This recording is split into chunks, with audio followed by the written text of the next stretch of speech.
بسم اللہ الرحمن الرحیم۔ حضرت حکیم اختر صاحب رحمہ اللہ کی کتاب پیارے نبی کی پیاری سنتیں کا سبق چل رہا ہے صلی اللہ علیہ وسلم۔ یاد رہے کہ اس کتاب کا مقصد اللہ سبحانہ وتعالی کی محبت کا حصول ہے، اور خود اللہ سبحانہ وتعالی نے قرآن شریف میں سورہ آل عمران کی آیت نمبر 31 میں رسول اللہ صلی اللہ علیہ وسلم کو خطاب کر کے فرمایا کہ آپ ان سے کہہ دیجئے، یعنی اپنے صحابہ سے کہہ دیجئے کہ اگر تم اللہ سے محبت کرتے ہو تو میری پیروی کرو تو اللہ تعالیٰ تم سے محبت کریں گے۔ یعنی اللہ کی محبت رسول اللہ صلی اللہ علیہ وسلم کی پیروی کے ذریعے حاصل ہو سکتی ہے۔ چنانچہ اس کتاب میں رسول اللہ صلی اللہ علیہ وسلم کی صبح سے رات تک کی سنتیں جمع کی گئی۔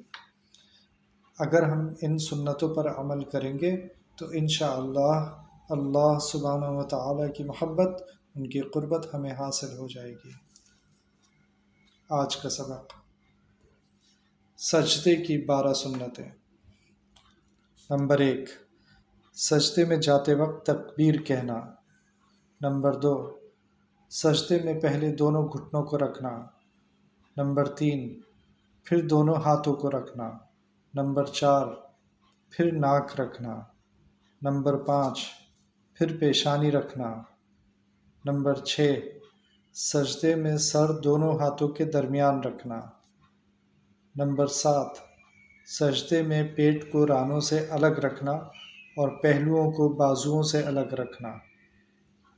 نمبر 8، کہنیوں کو زمین سے الگ رکھنا۔ نمبر 9، سجدے میں 3 بار سبحان ربی الاعلیٰ پڑھنا۔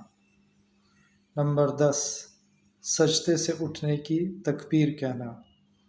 نمبر 11، سجدے سے اٹھنے سے پہلے پیشانی، پھر ناک، پھر ہاتھوں کو، پھر گھٹنوں کو اٹھانا۔ نمبر 12، دونوں سجدوں کے درمیان اطمینان سے بیٹھنا۔ اللہ تعالی ہمیں عمل کی توفیق عطا فرمائے۔